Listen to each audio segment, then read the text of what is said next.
Hola y bienvenidos a esta entrevista en France 24 y Radio Francia Internacional. Nuestro invitado hoy es el presidente de la República de Colombia, Gustavo Petro. Muchas gracias, señor presidente. Gracias, Marc. ¿Cómo está usted? Bien, gracias. Y conmigo para esta entrevista, Angélica Pérez, de Radio Francia Internacional. Gracias, Marc. Presidente, quiero hablar de la guerra entre Ucrania y Rusia. Lula hace poco dijo que el presidente de Ucrania, Volodymyr Zelensky, era tan responsable como el mandatario ruso, Vladimir Putin. ¿Es su opinión? Yo voy un poquito más allá.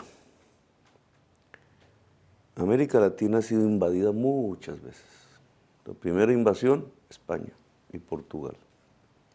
Pero de ahí en adelante invadieron los franceses, invadieron los ingleses, invadieron los norteamericanos.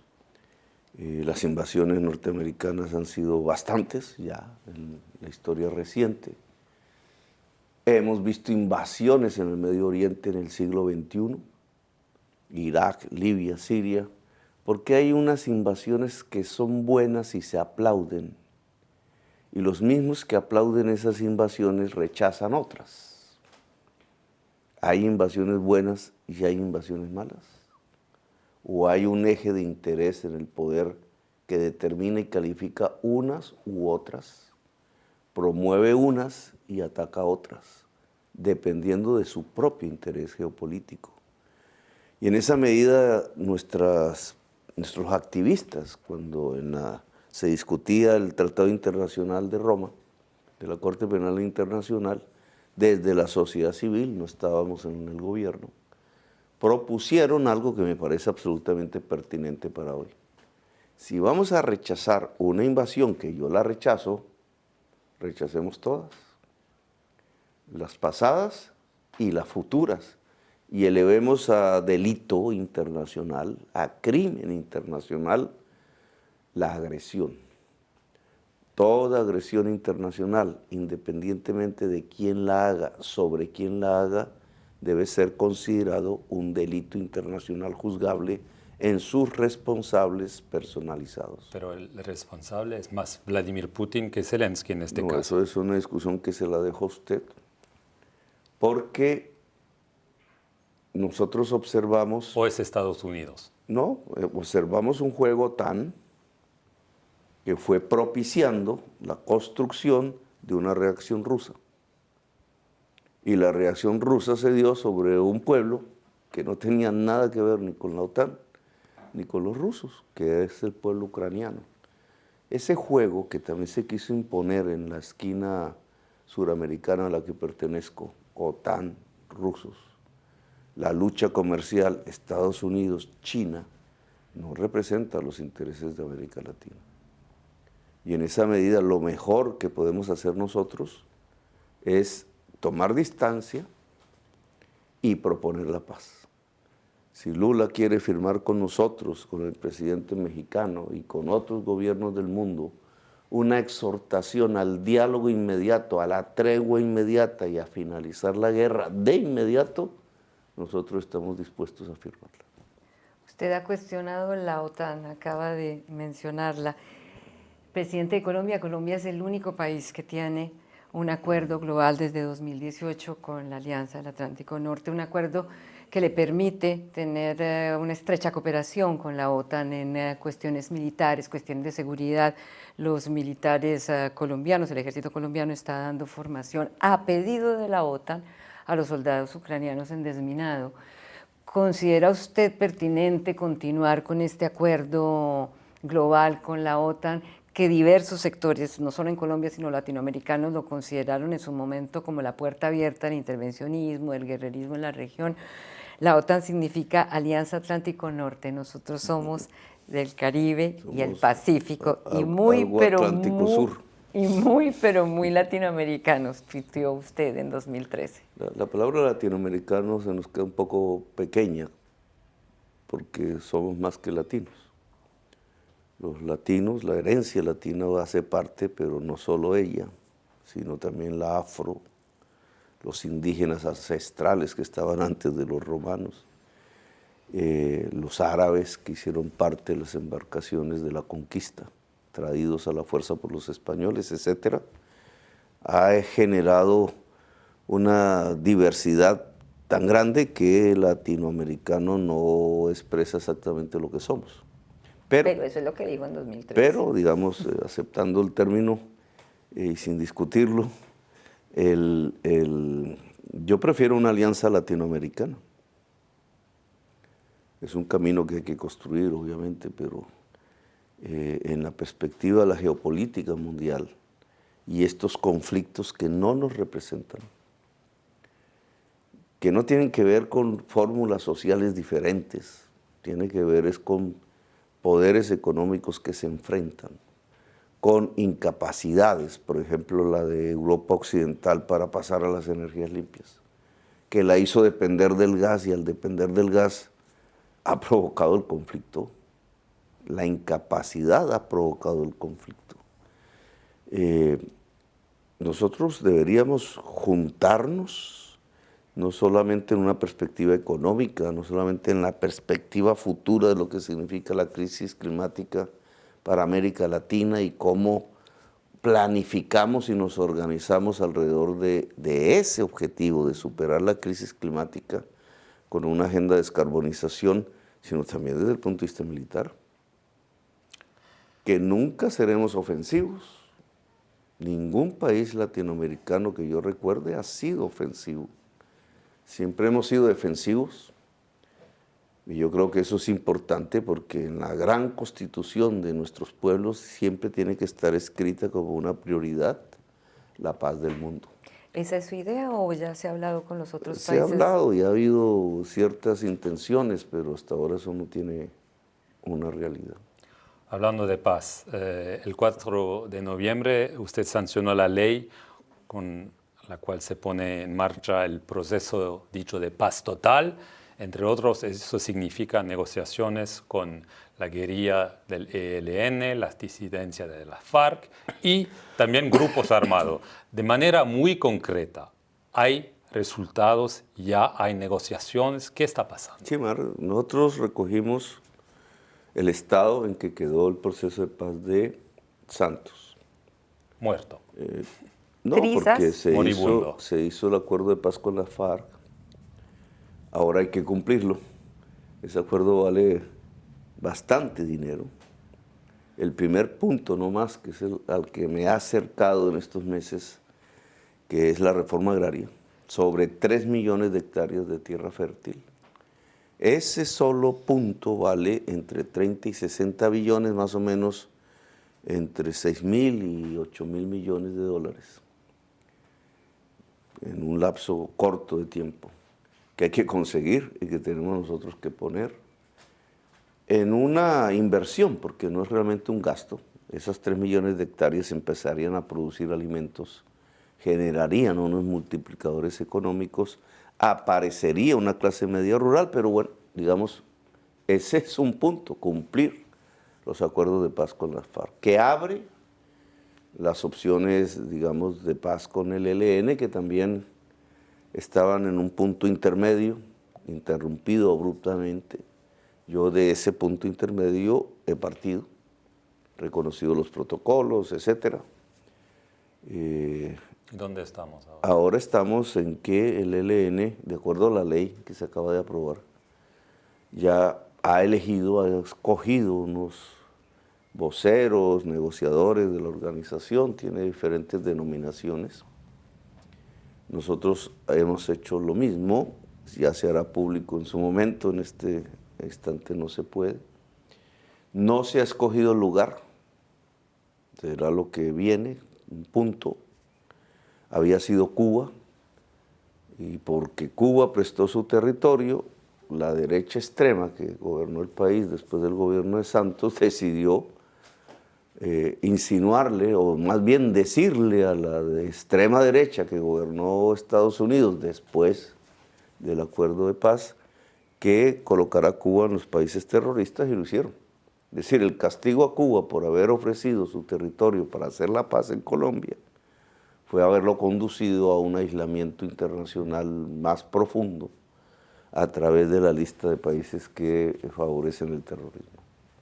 Ese punto geográfico hoy entonces es más problemático porque está ese antecedente. Y estamos en eso, en el lugar donde se van a hacer las negociaciones. Una vez negociadores de un lado, negociadores del otro, se sienten en ese punto geográfico con unos países que se han ofrecido para ser garantes del proceso, entre esos Cuba, Noruega y Venezuela. Estaba Brasil, ya habrá que ver qué pasa después de diciembre con Brasil. Hay países que se han acercado al proceso. Francia acaba de decirme que cuente con el gobierno francés en todo. España se acercó, incluso reunió conmigo en el periodo de campaña. España llevó al ELN a la lista de terroristas en Europa y genera cierto ruido, pero en general el mundo ha expresado su apoyo al inicio de un proceso de paz con el ELN. Pero nosotros no nos queremos quedar ahí solamente, queremos recuperar para la paz las disidencias hoy armadas de la FARC y queremos abrir una perspectiva cuyo hilo es difícil de establecer, la frontera, porque las condiciones del conflicto y la violencia en Colombia se han permeado del narcotráfico desde hace mucho tiempo. La diferenciación está más en los orígenes que en la actualidad, pero hay organizaciones puramente narcotraficantes que tienen control territorial, que se han empoderado, sobre todo en los últimos años, casi que necesitaríamos todo el abecedario para denominarlas, y con ellas también queremos establecer no tanto un diálogo político, porque un diálogo político versa sobre el poder, y no se trata de conceder poder al narcotráfico, sino es un diálogo jurídico en donde el Poder Judicial puede negociar con este tipo de organizaciones beneficios jurídicos a cambio de un autodesmantelamiento pacífico de sí mismas bajo los principios de verdad, justicia y reparación. En cierta forma es quitar el proletariado del narcotráfico. El narcotráfico quizás siga porque mientras haya prohibición de la cocaína habrá mafia. Pero es un paso adelante por lo menos desde la perspectiva de la pacificación de Colombia. Y con Iván Márquez, el ex jefe de FARC, ¿hay discusiones, hay canales abiertos con él de manera muy concreta? Iván Márquez es una de las disidencias. Pero hay contactos. Hasta hace poco supimos que estaba vivo, porque el gobierno oficialmente lo había dado por muerto, como muchos otros que han aparecido vivos, y que pues no sabíamos, pero todo el conjunto de disidencias queremos que se acoja a un proceso de paz. Colombia es, y usted lo sabe claro, el mayor productor de cocaína en el mundo y víctima de eso mismo.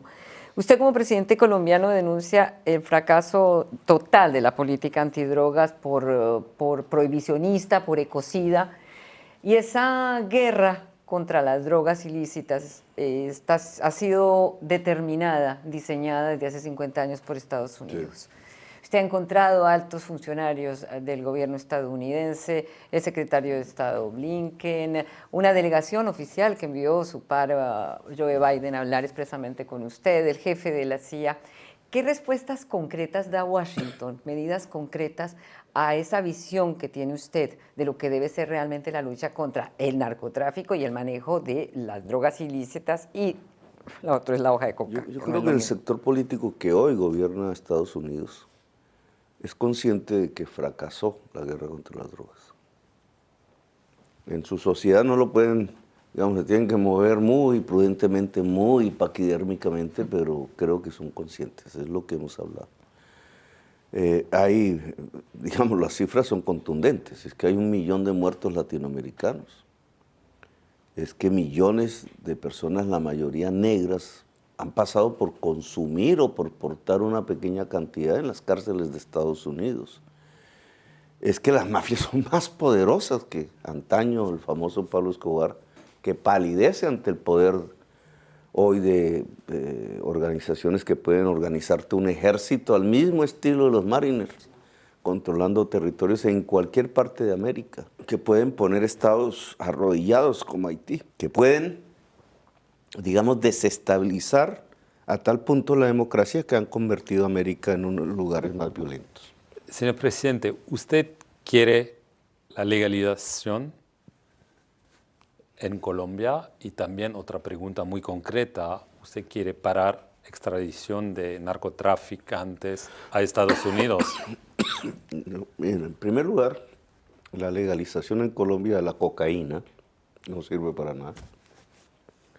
Nos bloquearían, nos aislaríamos del mundo. Sería incluso mucho más violento el fenómeno.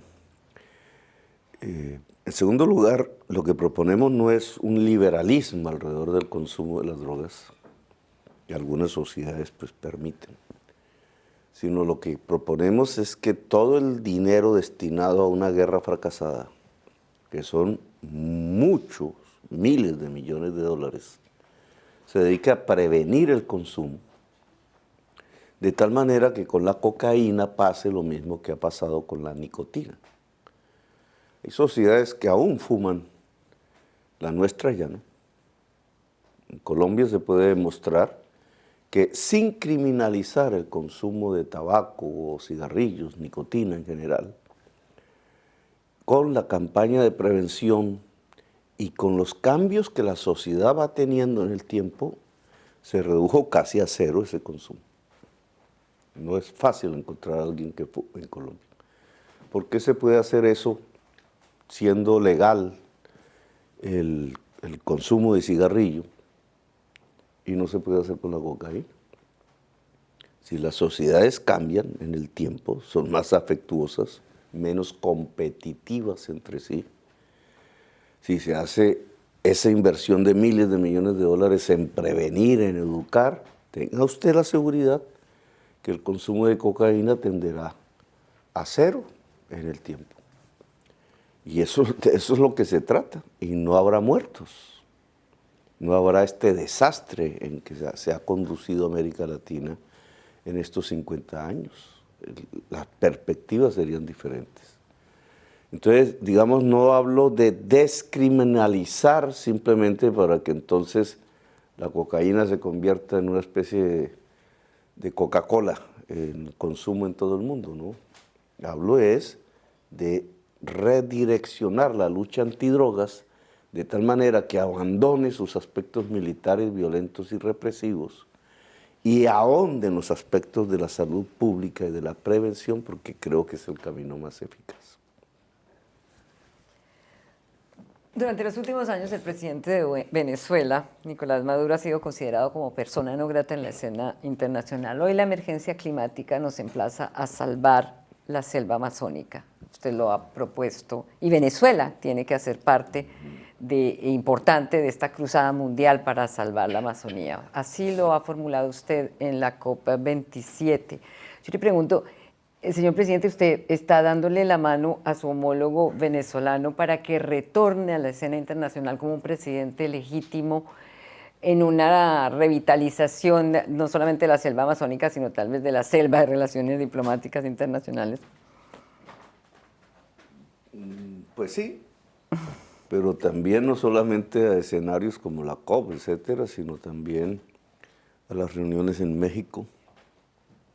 Ahora, una vez termine este programa, voy hacia una mesa que se instala para hablar del tema con el gobierno francés, argentino, con delegados de la oposición y del gobierno venezolano, porque se trata de construir un camino efectivo que permita que las elecciones del 2024 sean un pacto social en Venezuela. Habrá elecciones en el 2024, pero estas no deben ser como las anteriores en el camino de una polarización, y los venezolanos no llegan a la violencia colombiana, pero podría ese camino llevar hacia violencias armadas incluso, sino un camino de pacto. Fíjese usted que si uno mira el tema selva amazónica, crisis climática, etcétera, en Venezuela poco se ha discutido ¿Qué puede significar para un país que desde hace un siglo, casi desde los primeros tiempos del petróleo, vive del petróleo? Que ha sido rico dependiendo del precio internacional y pobre si el precio internacional se ha desplomado. El bloqueo ha provocado alguna discusión en Venezuela ahora sobre cómo puede Venezuela vivir sin petróleo. Pero creo que la discusión de la crisis climática lo pondría sobre la mesa.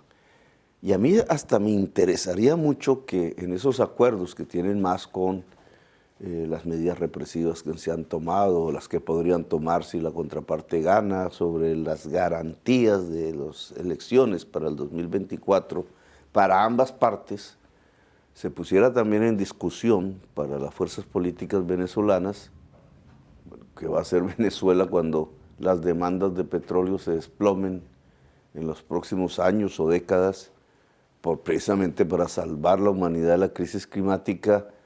¿Cuál la transición? ¿Por qué caminos se puede transitar hacia una economía productiva? Esa sería una agenda de un verdadero acuerdo político y de un verdadero pacto social. Obviamente yo no estoy allá, no puedo presionarlo. Lo que me interesa es que Venezuela esté en paz. Sí. Porque Colombia puede estar en paz también. Sí, pero, señor presidente, para muchos Nicolás Maduro no es el verdadero presidente de Venezuela porque hubo esta elección, está sospechado de crímenes de lesa humanidad por las Naciones Unidas y lo que usted está haciendo es legitimar a alguien que no lo merece. ¿Cuál es su respuesta? Esas son posiciones políticas. Naciones Unidas reconoce a Maduro. Pero Si no, no hubiera habla ido de crímenes si de no, lesa no hubiera ido a humanidad la también. Las violaciones de derechos humanos, que yo sí creo que han sucedido en Venezuela, han sucedido peor en Colombia. Y lo que he visto es abrazarse con los presidentes de Colombia, cuando han muerto miles de jóvenes fusilados por el ejército, cuando en la última manifestación de jóvenes mataron 100 y tienen 200 presos. ¿Y eso qué es? Le he propuesto a Venezuela, como le he propuesto a Colombia y como le propongo a América Latina, el que volvamos a fortalecer la Convención Americana como el gran tratado de derechos humanos de la región, desde Alaska hasta la Patagonia. Yo soy presidente porque me tocó acudir a la Corte Interamericana de Derechos Humanos para salvar mis derechos políticos. De lo contrario, de por vida me los habían quitado en Colombia. Y hasta puedo decir que por suerte, porque estoy vivo, porque si hubiera sido hace unos años atrás, el candidato presidencial de la izquierda hubiera sido asesinado. Es que en este tema de derechos humanos hay que hablar con autoridad moral. Y resulta que muchos que critican a otros tienen un peor problema en su propio país. Yo invité a Venezuela a ingresar al sistema interamericano. Es decir, ¿qué significa eso? Invité a Venezuela a aceptar una carta de derechos para toda su ciudadanía. Que en el pasado individuos concretos violaron derechos humanos o cometieron crímenes que se pueden calificar del orden internacional, pues para eso son las investigaciones. Nosotros queremos que en Colombia también se investiguen y que en toda América se investiguen. Que nadie tiene por qué al ser gobernante, tener la capacidad o la impunidad de violar los derechos humanos. Pero partamos de un principio. De lo que se trata no es de condenar a los países para que siempre se quiebren los derechos humanos, sino para que salgan de ese tipo de episodios a partir de un acuerdo político, de un pacto. Se cumplen 100 días de su gobierno, el primero de izquierda en Colombia, que llega con una ambiciosa agenda social que la llaman la paz total ustedes. Esas grandes transformaciones, presidente, implica tocar intereses. ¿Teme usted que sectores que se vean afectados económica o ideológicamente puedan intentar desestabilizar su gobierno o desestabilizarlo o atentar contra él? Están en eso. No me acabé de posesionar y ya se citaban manifestaciones, pensaban que iban a ser muy grandes, hasta ahora han sido muy pequeñas. Han pensado ver cómo rompen la coalición mayoritaria que logré conformar en el Congreso, hasta ahora no han podido. A diario la actividad en prensa colombiana es de desinformación. Acaba de salir como 2 o 3 encuestas, no he podido verlas bien, de los mismos medios de comunicación y dan 61, 60% de favorabilidad al gobierno y dicen que sí, pero la mayoría de los colombianos están en contra de sus políticas, entonces, porque ahí tenemos un 61% de favorabilidad. Digamos, hasta este momento, pero ha pasado muy poco tiempo, 3 meses, sí hemos sentido la intención, la acción, pero ha sido muy débil porque hasta este momento la fortaleza del gobierno es alta. En la sociedad, en la política, la construcción de ese frente que permitió ganar se mantiene sólida. Hemos logrado es atraer sectores que votaron contra nosotros, sectores de la sociedad. Millones de colombianos que votaron contra nosotros hoy están con nosotros. No digo que eso se va a mantener en el tiempo, pero hasta el momento eso nos ha permitido ser fuertes en el país. Gracias, señor presidente de Colombia, Gustavo Petro, y gracias a ustedes por su compañía, a los oyentes de Radio Francia Internacional y a los espectadores de France 24.